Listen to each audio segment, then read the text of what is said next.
आप live cities देख रहे हैं। मैं अरुण कुमार पांडे, नमस्कार। आज आपके सामने चर्चा का विषय है कि आज भाजपा विरोधी मोर्चा जो INDA बना है उसकी कोऑर्डिनेशन कमेटी जो 14 सदस्यों की बनी थी मुंबई में, उसकी पहली बैठक नई दिल्ली में हो रही है। RCP के अध्यक्ष पूर्व केंद्रीय मंत्री शरद पवार साहब के घर।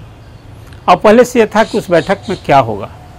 उस बैठक में बिहार से तेजस्वी यादव गए हैं जो राजद का प्रतिनिधित्व करते हैं, लेकिन जदयू के अध्यक्ष ललन सिंह अध्यक्ष हैं। अब वो चर्चा है कि वो डेंगू हो गया, उनको वो नहीं गए उस बैठक में। ये मालूम हुआ कि उसमें संजय झा जी गए हैं जदयू की तरफ से, हालांकि वो कोऑर्डिनेशन कमेटी के मेंबर नहीं हैं, ये मंत्री हैं बिहार में। लेकिन और फिर अभिषेक बनर्जी नहीं गए हैं जो TMC के प्रतिनिधि हैं, ममता बनर्जी के भतीजे हैं। दिल्ली में बैठक हो रही है और वहाँ कलकत्ता के साल्ट लेक में जो ED का ऑफिस है उसमें आज उनसे पूछताछ हो रही है। तो दो प्रमुख नेता उस बैठक में नहीं गए हैं। अब रही बात कि 14 लोगों की जो कमेटी है उसमें 2 लोग नहीं हैं। लेकिन उस बैठक से 2 दिन पहले ललन सिंह का एक बयान आया मीडिया में, बड़ा सुर्खी बटोरा है। वो यहाँ नीतीश कुमार को नेता के रूप में चमकाते दिखे गए हैं। उधर ममता बनर्जी के लिए वहाँ वेस्ट बंगाल में आवाज़ उठ रही है कि भाई नेता ममता बनर्जी को होना चाहिए। दिल्ली में अरविंद केजरीवाल की बात हो रही है। तो कुल मिला कर चेहरा के सवाल पर मुझे लगता है कि अभी INDA में बहुत ही द्वंद्व है, अंतर्विरोध है। और सबसे बड़ी बात उसमें महत्वपूर्ण ये है कि ललन सिंह कोऑर्डिनेशन कमेटी के मेंबर हैं, पार्टी के अध्यक्ष हैं।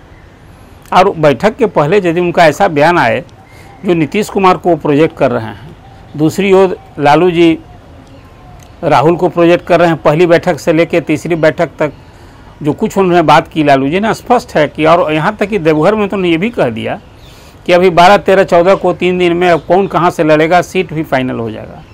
यूँ मुझे लगता है कि लालू और नीतीश जी के बीच सीटों के संबंध में एक फार्मूला तय हो गया कि सहमति बन गई है कि बिहार में कौन कितनी सीट लड़ेगा। और देश की बात आपसे मैंने पहले भी चर्चा की है कि देश भर में जो चुनाव होगा उसमें अभी भी कांग्रेस की ओर से है। और बड़ा सवाल यही था कि INDA में सीट के बंटवारा का जो फार्मूला है, जिस दिन कांग्रेस बलिदान करने को तैयार हो जाएगी, अपना इंटरेस्ट फॉरगो करने के लिए तैयार हो जाएगी, कांग्रेसी राहुल गांधी को प्राइम मिनिस्टर के रूप में चेहरा प्रोजेक्ट करने से और देखने से पीछे बैठ जाएंगे, उस दिन निश्चित रूप से मैं मानता हूं कि पूरे देश भर में जिस उम्मीद से, जिस टारगेट से नीतीश कुमार ने पहल की है कि भाजपा विरोधी दलों को एकजुट करें और सभी सीट पर कम से कम 400 सीट पर 1 to 1 मतलब सीधा NDA से मुकाबला हो, स्थिति पैदा करें, हो जाएगा। लेकिन मुझे नहीं लगता है कि ये राह आसान है। जिन राज्यों में क्षेत्रीय दल मजबूत है, जहां उसका दबदबा है, वहां तो कांग्रेस को पीछे की सीट पर बैठनी ही होगी। वहां ड्राइविंग सीट पर रीजनल पार्टी जैसे यूपी में सपा होगी, बिहार में राजद जदयू होगा, तो यहाँ तो कांग्रेस का कोई बड़ा स्टेक भी नहीं है। भले ही आपने देखा कि बिहार में अखिलेश जी जो कांग्रेस के अध्यक्ष, उन्होंने 9 सीट की दावेदारी की है, वही माले ने 5 सीट की दावेदारी की है। लेकिन कुल मिलाजुलाकर मिलना कितनी है? मिलना तो वो है जो लालू जी तय करेंगे। कांग्रेस कितनी सीट लड़ेगी, लालू जी को तय करना है। और आप यहाँ जानते हैं कि जो अभी 6 दल का महागठबंधन बिहार में है, उसमें अंदरूनी खाने में जो अरेंजमेंट है उसमें लालू जी की पार्टी के साथ कांग्रेस है और माले भी लालू जी के ही करीब है। अब यहाँ अभी नीतीश जी के साथ कौन है, ये महागठबंधन की बात मैं कर रहा हूँ। तो उसमें नीतीश जी को तय करना है कि जो 17 सीट लोकसभा की है उसमें 16 जीती हुई सीट है, 1 सीट उनकी जहाँ वो सेकंड हुए थे किशनगंज में, वो 17 सीट क्या जदयू को बिहार में लड़ने का अवसर मिलेगा? सबसे बड़ा सवाल यहाँ जब महागठबंधन में सीटों के बंटवारे की होगी तो यही होगी। लेकिन अब चर्चा मैंने अभी शुरू की थी दिल्ली के उस बैठक की जो कोऑर्डिनेशन कमेटी की पहली बैठक होगी। सीट के बंटवारा के संबंध में मुझे लगता है कि जो महागठबंधन के दल के बड़े नेता हैं वो मिल बट कर, बिहार के संदर्भ में तो जैसे मैंने कहा कि लालू नीतीश जी ने कमेटी में मेंबर हैं, लेकिन तय वो दोनों करेंगे। इसी तरह से वहाँ भी एक फार्मूला मोटा मोटी यही होगा रनर और विनर का। तो अब उस बैठक में आज मेन तय होना है कि अब ये महागठबंधन की एक जब भी कहीं होगी तो ज्वाइंट मीटिंग होगी, जनसभा होगी। जैसे अभी बिहार में 16 सितंबर को आ रहे हैं अमित शाह जी, झंझारपुर में उनकी सभा है, जनसभा है। और भाजपा का जब से जदयू से नाता टूटा है तब से ये 5वां 6ठा दौरा है।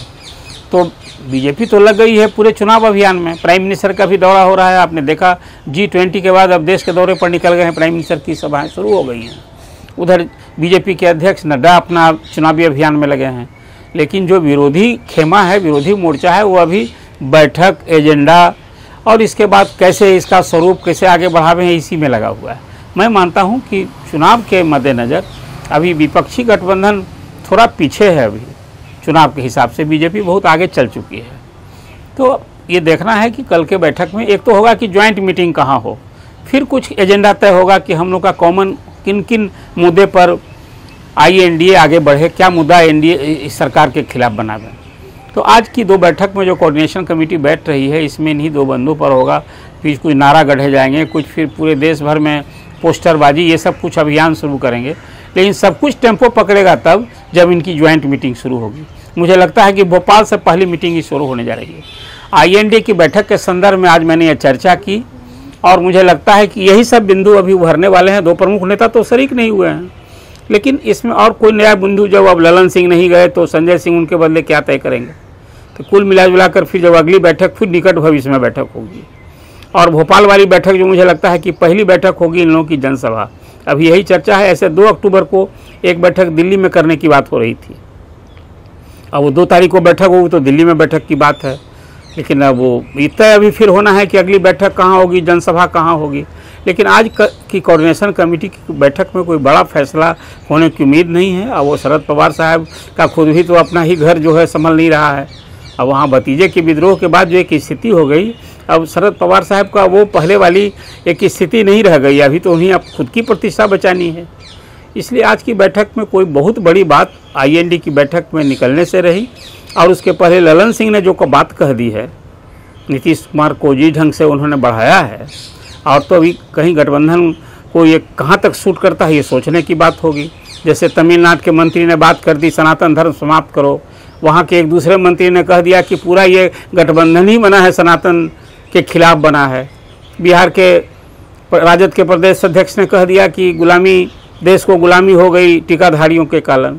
इस तरह से अभी शिक्षा मंत्री ने एक बयान दे दिया कि हजरत साहब जो थे मर्यादा पुरुषोत्तम थे। कुल मिलाजुलकर इस तरह के बयान से मुझे नहीं लगता है कि ये सूट कर रहा है। जो हिंदू विरोधी कोई इस तरह का बयान यदि राजनेता दे रहे हैं, उससे उनके बीजेपी का जो एजेंडा है उसी में ही लोग आ रहे हैं, बीजेपी की मदद कर रहे हैं ऐसी बात करके। बीजेपी तो अंततः यही चाहती ही है कि पूरे देश भर में इस चुनाव में भी यही होगा।